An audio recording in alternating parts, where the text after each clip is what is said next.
Todos los años, millones de personas mueren de hambre en este planeta. Y sin embargo, este planeta rico desborda riqueza. El orden del planeta es mortífero y absurdo. Hay que cambiar ese orden criminal del mundo. El humanismo o cualquier escrúpulo moral simplemente no son posibles en un mundo en el que reinan necesariamente, estructuralmente, la avidez, el deseo de poder y el cinismo más violento. El derecho a la independencia, el derecho a la soberanía, es hoy por hoy un lujo de los países poderosos, de los países ricos. Cuando los países pobres ejercen el patriotismo, ese patriotismo se convierte en populismo, o peor todavía, en terrorismo, y constituye una amenaza para el mundo. Entonces nosotros no tenemos el derecho de defendernos, solo tenemos el derecho de aceptar lo que otros deciden por nosotros. Y esos otros son los que ejercen el gobierno mundial. Los verdaderos amos del mundo hoy en día, en primer lugar, son invisibles. No están sometidos a ningún control social, sindical, parlamentario. Son hombres en la sombra que detentan el gobierno del mundo. Detrás de los estados, detrás de las organizaciones internacionales, hay un gobierno oligárquico de muy poca gente. Muy poca gente, pero que cuenta con una potencia, una influencia, un control social sobre la humanidad, como jamás un papa, ni un emperador, ni rey alguno han tenido a lo largo de la historia de los hombres. Pero ¿quién es este asesino serial que mata todo lo que toca? Habría que meterlo preso, se me ocurre, pero ocurre que no se puede meter preso a este asesino serial porque él tiene las llaves de todas las cárceles y porque es un sistema universal de poder que ha convertido al mundo en un manicomio y en un matadero.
La miseria más extrema se hace visible en distintos escenarios del planeta, como este basurero del que se alimentan 500 familias desheredadas en Honduras. Son visiones obscenas y repetidas de un mundo que durante los últimos 20 años ha cambiado de forma vertiginosa. Al cabo de más de 4 décadas de Guerra Fría, el combate entre las utopías capitalista y comunista se saldó con el desmoronamiento del bloque socialista, y la confrontación político-militar entre el este y el oeste era reemplazada por una profunda división económica entre el norte y el sur. Desde la caída del muro de Berlín, las fronteras internacionales ya no separan a sistemas políticos o modelos sociales opuestos, sino a naciones enriquecidas y pueblos empobrecidos. El actual telón de acero está en las barreras que contienen a los inmigrantes como infranqueables puertas de un norte opulento gracias a la explotación del sur. Un nuevo orden mundial, tan rígido como el anterior, se ha establecido bajo el control de todopoderosos grupos multinacionales de capital. Un sistema universal de poder con el credo del neoliberalismo como ideología que ha encontrado su principal enemigo en una devastadora violencia terrorista. Un modelo extremadamente injusto, en el que desaparecen los viejos sueños políticos y cuyo análisis resulta urgente.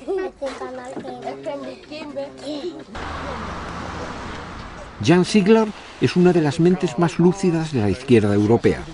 Profesor de sociología en las universidades de la Sorbona y Ginebra, sus ensayos políticos le han dado prestigio mundial. Desde hace años, sus análisis radicales resuenan en el seno de la Segunda Internacional y sus informes como relator de Naciones Unidas constituyen inapelables actas de acusación sobre la injusta distribución de la riqueza. Eduardo Galeano es uno de los intelectuales más respetados de la izquierda latinoamericana. Un valiente ejercicio periodístico de clara oposición a la barbarie militar en el Cono Sur le forzó al exilio. Su insobornable compromiso ético, que se manifiesta en toda su obra por medio de una exquisita ironía poética, ha cimentado el reconocimiento internacional de su figura literaria.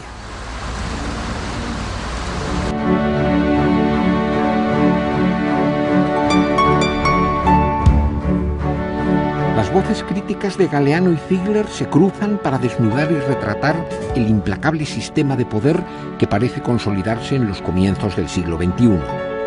Y a sus juicios se suman los de otras personalidades como el dirigente campesino colombiano Héctor Mondragón, los misioneros españoles en África José Collado y Ángel Olaran, el jurista norteamericano William Woodman, la exministra de Cultura de Malí Aminata Traoré, el juez español Baltasar Garzón o el escritor argentino Ernesto Sábato, en el intento común de examinar el nuevo orden del mundo.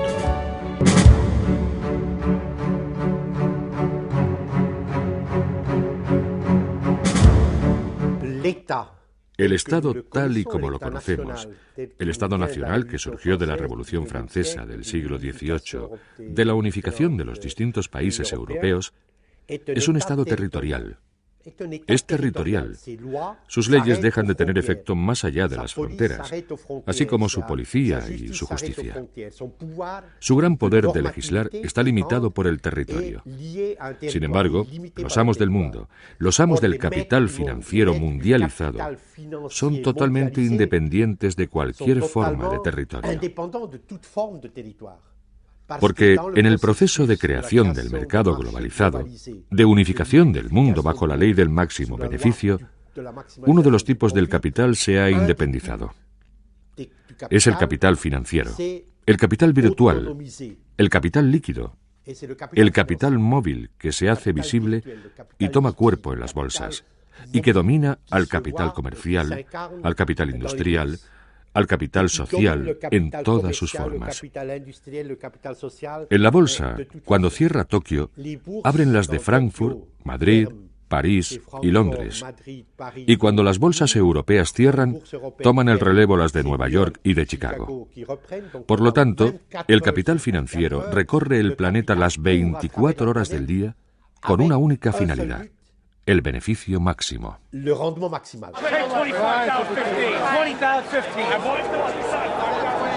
En Estados Unidos vemos que los mismos ejecutivos que son de las mesas de directores del grupo Citibank, que son la Chevron, que es la Monsanto, que pertenece a ese mismo grupo, que es la General Dynamics, que es la de Roosevelt, que es la Halliburton, que es la del vicepresidente Cheney, es decir, los mismos que han sido presidentes, gerentes o miembros de las mesas de directores son hoy el staff del gobierno de los Estados Unidos.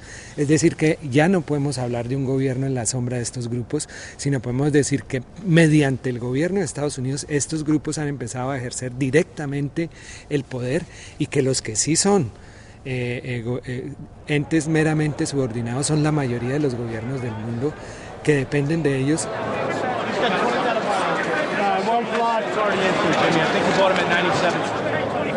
La globalización es una inmensa mentira. Los amos del gran capital, que dirigen el mecanismo de la globalización, dicen: vamos a crear una economía unificada por todo el mundo y así todos podrán disfrutar de las riquezas, de los progresos científicos, de los progresos del comercio, de los progresos de la libertad. Lo que sucede en realidad, si observamos la economía, es que existe una economía de archipiélagos que la globalización ha creado. Existen algunos islotes extremadamente ricos, extremadamente poderosos, y continentes enteros que desaparecen en la oscuridad. No hay duda de que entre las organizaciones interestatales visibles, que están en la vitrina de la globalización, 3 organizaciones son las más poderosas, que dominan, que regulan los acontecimientos económicos. Son el Banco Mundial, el Fondo Monetario Internacional y la Organización Mundial del Comercio. Son bomberos pirómanos y son fundamentalmente organizaciones mercenarias de la oligarquía del capital financiero invisible mundial.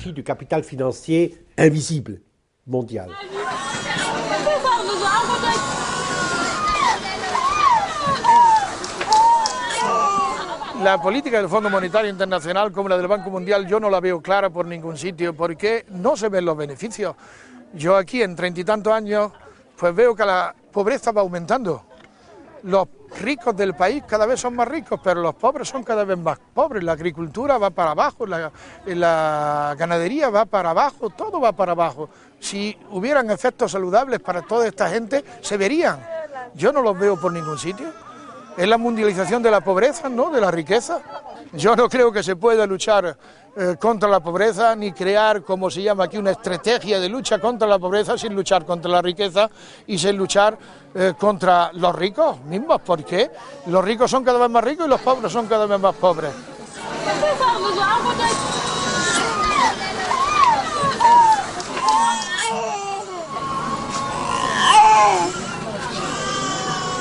El Fondo Monetario lo manejan 5 países, y sobre todo uno, que es el que tiene derecho de veto, pero digamos 5. El Banco Mundial es un poquito más democrático, lo manejan 8 países. La Organización Mundial de Comercio, que es la que nos condena a cobrar cada vez menos y a pagar cada vez más, en sus estatutos establece el derecho de voto, pero nunca se votó, jamás.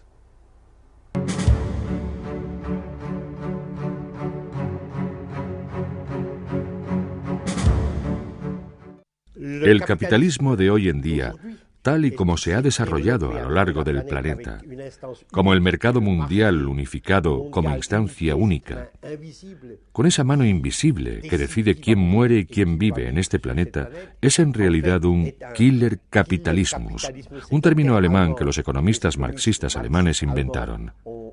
El capitalismo de la jungla que mata, que asesina. Podría utilizar multitud de ejemplos y escojo el hambre.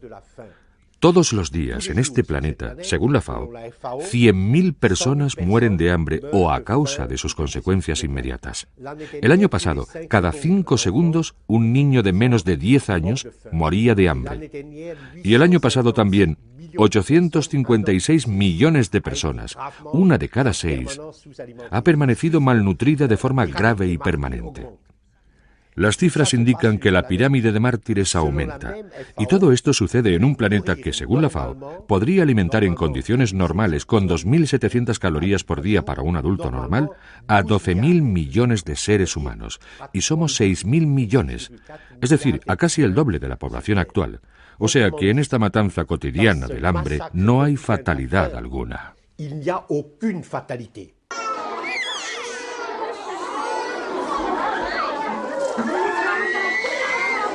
Esta gente no está sufriendo de la hambruna actual, están en una situación de hambruna crónica. Cuando estos niños llegan a esa situación ya ni comen. Esto clama al cielo, más que al cielo también, pero vamos, clama a Occidente, clama al primer mundo. Es incomprensible, es impensable, es absurdo, es injusto, con los apelativos que quiera, que el primer mundo esté exigiendo al mundo de aquí, al mundo africano, que paguen las deudas de un capital que han sido ya pagadas, que esto está suponiendo quitar esta comida a estos niños. Esto no va a ayudar nada allí, y esto está quitando el pan a nuestros hijos. Eso es criminal. Eso es como un genocidio organizado a un nivel internacional.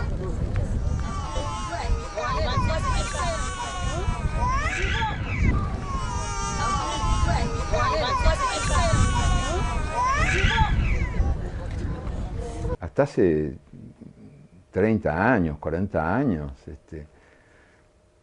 a nadie se le ocurría desconfiar de la justicia como un valor universal y por lo tanto todos, mal que bien, hasta la derecha más recalcitrante, compartían básicamente yo no te digo la indignación o la denuncia, pero por lo menos la aceptación de que la injusticia existía en el mundo.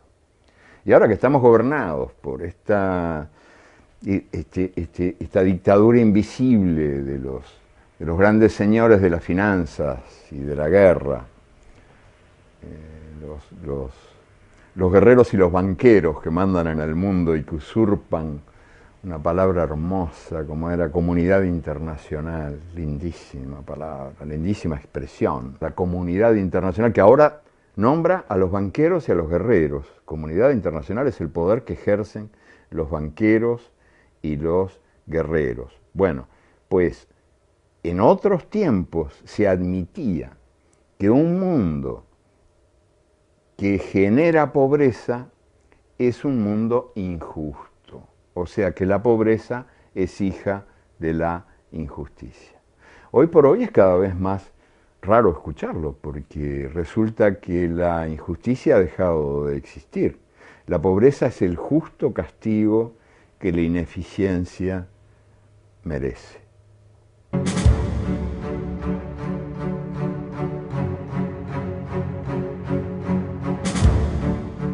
Yo no sé si en otras civilizaciones, en otras etapas de la historia humana, la gente ha estado tan presa del miedo como vivimos nosotros ahora.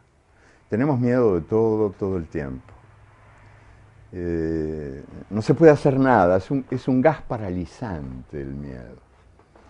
Los miedos, creo, predominantes, los que se sienten más en la vida cotidiana son el miedo a perder el trabajo, que es un típico pánico de nuestro tiempo, la inseguridad laboral, el miedo a no encontrar mañana tu puesto en la fábrica o en la oficina, que hace que una cantidad de derechos sindicales que se habían obtenido a lo largo de más de 2 siglos de luchas estén ahora corriendo grave peligro de muerte, porque nadie se anima a nada por miedo, por pánico a la pérdida del trabajo que se tiene. El que no tiene miedo a perder el trabajo tiene miedo de no encontrarlo, que es un miedo muy semejante. Y hay muchos otros pánicos, el pánico de vivir, el pánico de ser, el pánico de cambiar,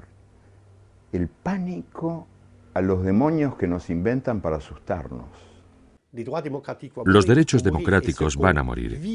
Y lo que estamos viviendo en Europa hoy en día es una tercermundialización sucesiva. Los contratos colectivos de trabajo desaparecen. El estatuto del trabajador desaparece. El trabajo se convierte en una mercancía como cualquier otra. El hombre se convierte en una mercancía como cualquier otra. Y allí donde se encuentre el mercado más favorable, el capital irá a buscarlo. En otras palabras, se da una deslocalización permanente. Y el miedo a la deslocalización hace que el trabajador europeo o la trabajadora europea tengan miedo, se angustien por la posibilidad de perder su trabajo. En la Unión Europea, que es la potencia económica más fuerte que el mundo haya conocido, con 400 millones de trabajadores y de consumidores de muy alto nivel en sus 25 países, hoy en día hay 19 millones de parados permanentes, con una probabilidad muy alta de no encontrar trabajo, que están excluidos. Así, para no caer en la marginalidad, prácticamente todos los trabajadores, desde el director general hasta el conserje, interiorizan el miedo, se someten voluntariamente, ya que no tienen garantías sociales. El trabajo hoy por hoy vale menos que la basura. Impunemente los empresarios deciden quién trabaja, quién no trabaja y cuánto se trabaja. Se trabaja cada vez más a cambio de menos, cada vez más horas a cambio de un salario menor. Algunos derechos conquistados muchas batallas difíciles a lo largo del tiempo, como el derecho a la sindicalización, se violan hoy día con escandalosa impunidad. Ese es un derecho aniquilado por la máquina de la muerte en el mundo de hoy. Es una máquina de exterminar derechos que ha convertido al trabajador en un mendigo de empleo, en un mendigo de salario. El año pasado, las 500 sociedades multinacionales mayores del mundo, las 500 más grandes, controlaron el 52% del Producto Mundial Bruto. Es decir, de todas las riquezas en mercancías, capital, patentes, servicios producidos en el planeta. Un monopolio. Un poder como no había existido antes en el mundo. Y los hombres que forman parte de esa oligarquía transcontinental actúan exclusivamente según los principios de maximalización del beneficio. Lo que hay que romper es esta violencia estructural. Los jefes de las multinacionales son en realidad señores de la guerra, que están en batalla permanente para lograr aún más beneficios y aún más cuota de mercado. Y los que pagan los gastos son los pueblos.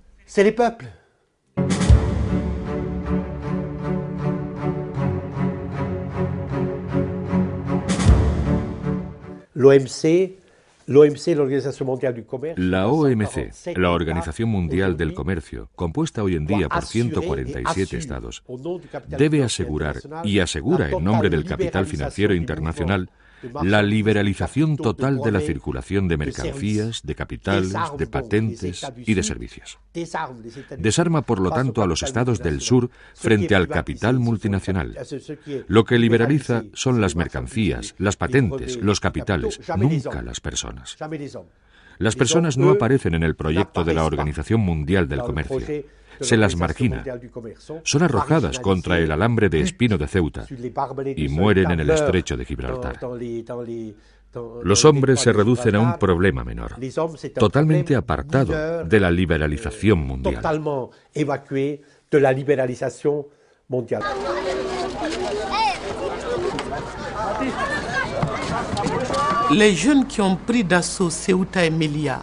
Los jóvenes que toman al asalto Ceuta y Melilla tienen menos problemas que los europeos, porque tienen esperanza. Europa está desencantada.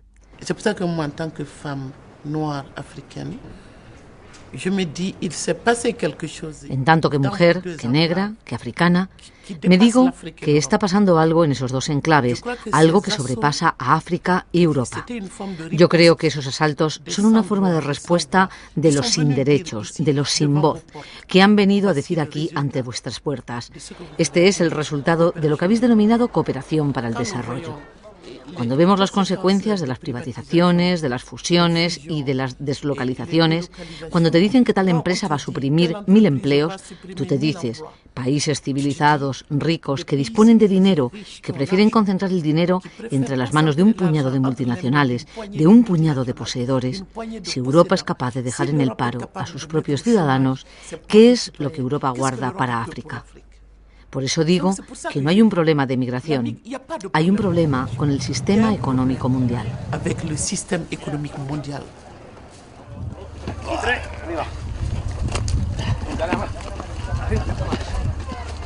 Libre circulación de las personas.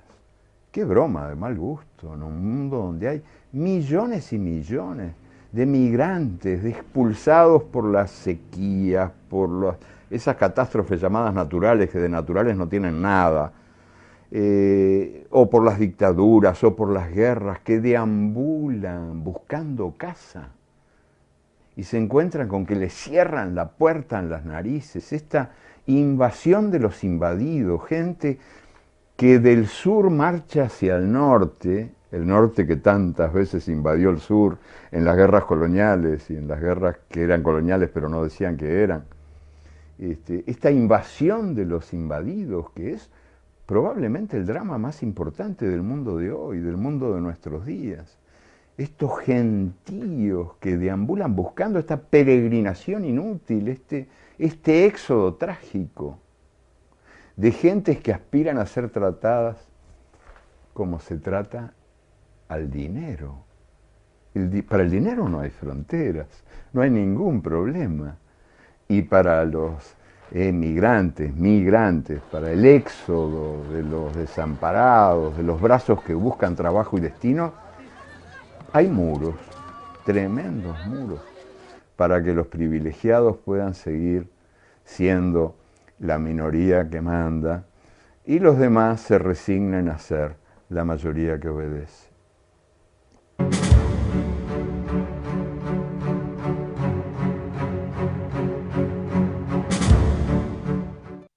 Me encuentro ahí, sin querer queriendo, en fin, embarcado en discusiones absurdas, donde defiendo ardientemente a los jóvenes, a estos desprestigiados jóvenes de nuestros días, que se supone que son muchachos vacíos,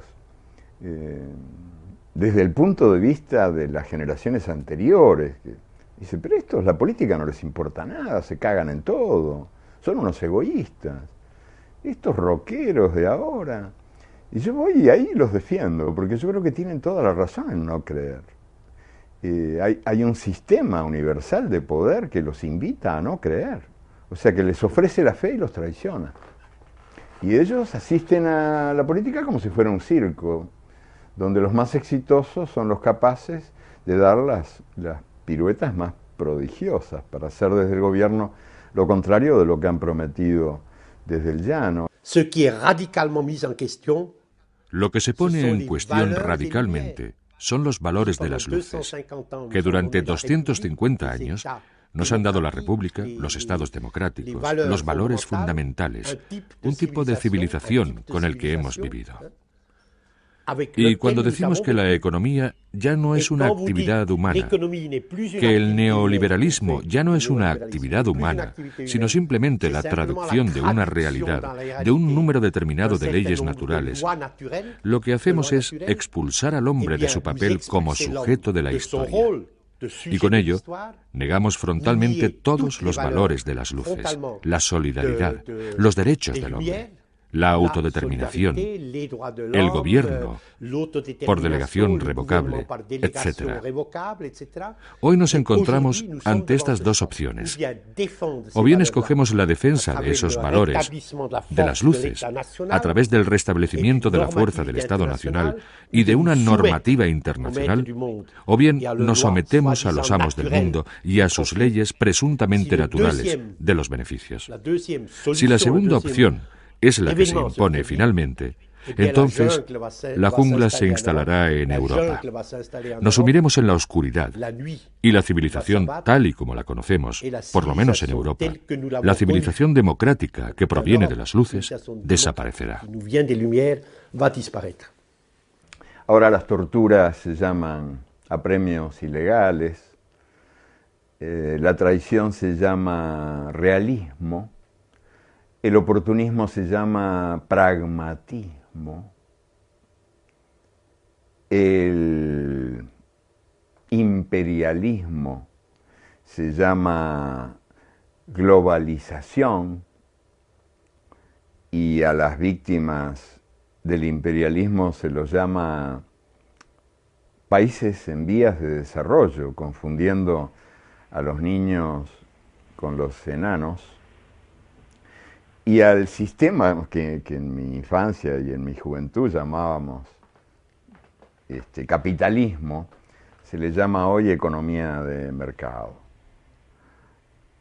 El diccionario también ha sido asesinado por la organización criminal del mundo. Ya las palabras no dicen lo que dicen o no saben lo que dicen. Si hoy digo que hace falta una rebelión, una revolución, un derrocamiento, un cambio total de este orden mortífero y absurdo del mundo, simplemente estoy siendo fiel a la tradición más íntima, más sagrada de nuestra civilización occidental, europea, americana. Me parece que hoy en día nuestro deber primordial es reconquistar la mentalidad simbólica y decir que el orden del mundo, tal y como está, es criminal, porque es contrario totalmente a todas las exigencias del hombre y a los textos fundacionales de nuestras civilizaciones occidentales.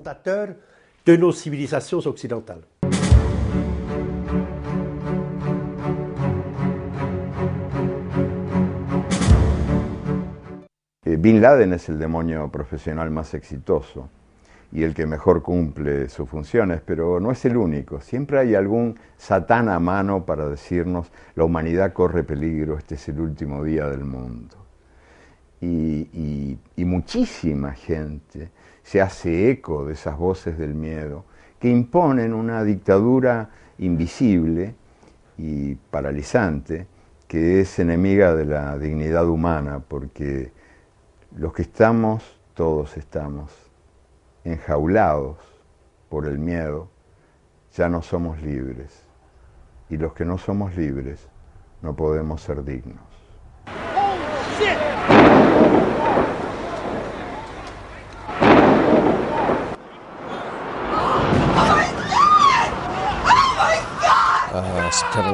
El 11 de septiembre de 2001 fue algo aterrador. El terror, el miedo, son herramientas importantes para aquellos que quieren reducir las libertades civiles. Y fue utilizada de modo muy oportunista por el gobierno de Bush, por su fiscal general y por su secretario de Defensa como forma de atemorizar a las gentes y decirles: ahora es el momento de retroceder en esos derechos que habíais asumido durante tanto tiempo. El presidente tiene asesores que le escriben memorándums donde dicen: la tortura está bien porque estamos en una guerra diferente.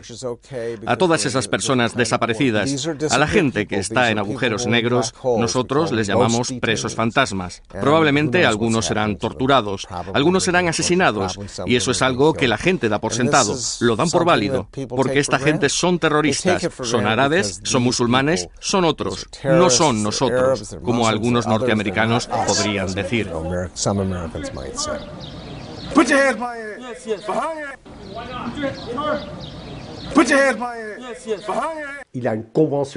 Hay una convención internacional contra la tortura. Existen mecanismos de control de la tortura. Hay un artículo en la Declaración de Derechos del Hombre que los 191 miembros de las Naciones Unidas han firmado, que prohíbe radicalmente la tortura. Y sin embargo, la mayor potencia económica y militar del planeta practica abiertamente la tortura, incluso hasta causar la muerte, en los territorios de Afganistán, en Guantánamo, en Abu Ghraib, en Irak. Hay aviones que cruzan los cielos de los países de la Unión Europea para trasladar de un sótano de torturas a otro a presos sin inculpar, de los que no se sabe nada, de los que no se conoce ni el nombre, que han sido detenidos por comandos enviados por el señor Bush, que actúan fuera de toda legalidad internacional. Hay, por lo tanto, una destrucción, no solo un retroceso, de partes enteras, de capítulos completos de los derechos humanos.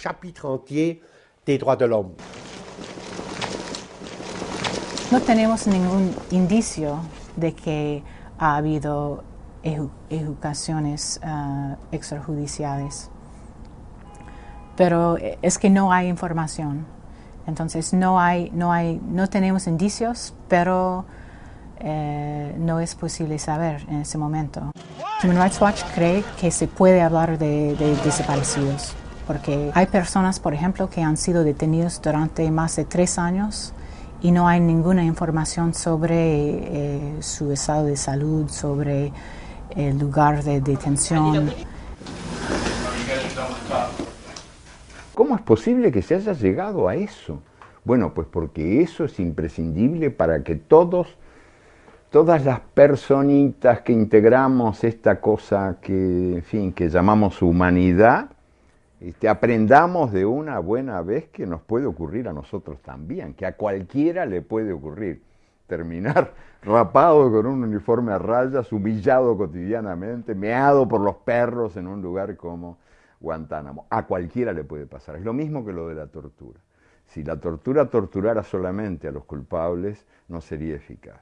Si estuvieran en Guantánamo presos nada más que los culpables de actos terroristas, Guantánamo no serviría para nada.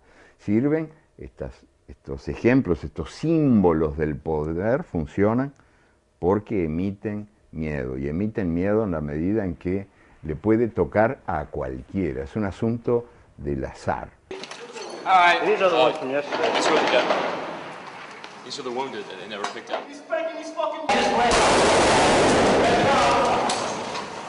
Lo que sucede es que son auténticos crímenes de guerra, si no incluso pueden llegar a ostentar la categoría de crimen de lesa humanidad. Y ahí está la normativa internacional, está clarísimo, y el poder sobre el sometido es absoluto, y por tanto algún día eso tendrá que investigarse seriamente y sancionarse. No sé si alguna vez lo harán los tribunales militares norteamericanos o civiles o alguna instancia internacional, pero tendrá que hacerse.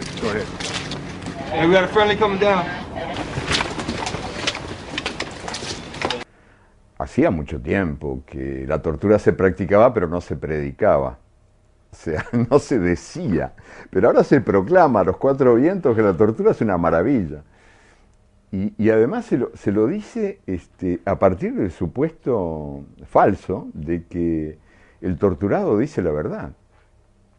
Y no es verdad que el torturado diga la verdad. El torturado canta mejor que Gardel, dice cualquier cosa. Todo torturado se convierte en novelista en el acto, y en un gran novelista. No se tortura para obtener información, eso es falso. Se tortura para sembrar el miedo.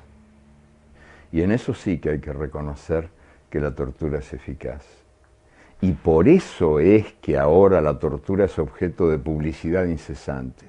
Porque la máquina del miedo, la máquina de sembrar el miedo, utiliza la tortura para prevenir el delito de la dignidad.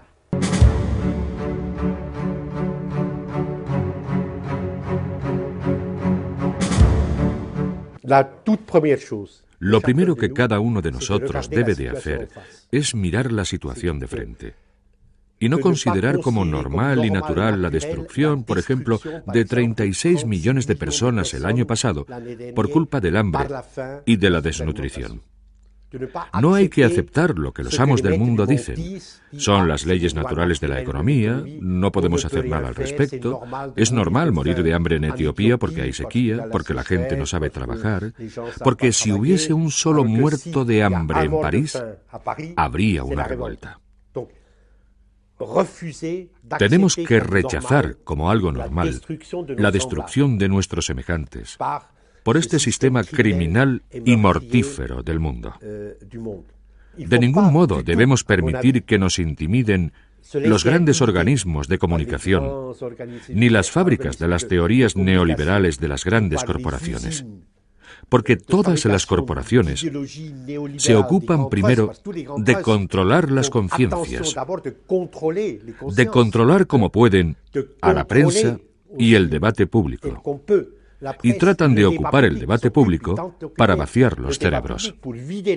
No es un fenómeno nuevo, pero ahora se da con particular intensidad esta perversa herencia colonial que nos convence de que la realidad es intocable. El miedo al cambio. No se puede. La intención es buena, pero no se puede. Hay que ser realista.